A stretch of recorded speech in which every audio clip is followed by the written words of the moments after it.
आणि आता सविस्तर वृत्त। नागपुरातील 2 प्रमुख औष्णिक विद्युत केंद्र बॉम्बनं उडवण्याची धमकी मिळाल्यानं एकच खळबळ उडाली।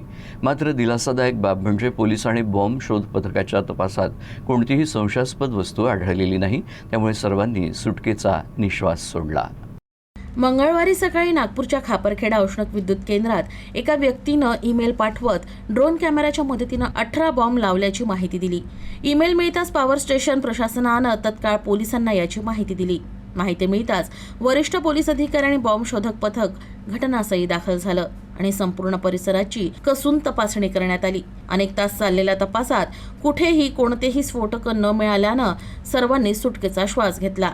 दरम्यान सायंकाळी कोराडी औष्णिक विद्युत केंद्रालाही याच प्रकारचा धमकीचा ईमेल प्राप्त झाला।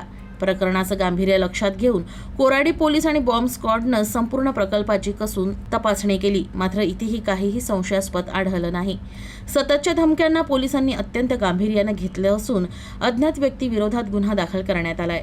ईमेल पाठवणाऱ्याचा शोध घेण्याचं काम वेगानं सुरू आहे। याआधीही चंद्रपूर आणि परळी येथील थर्मल पॉवर प्लांटना अशाच प्रकारच्या धमक्या मिळाल्या होत्या।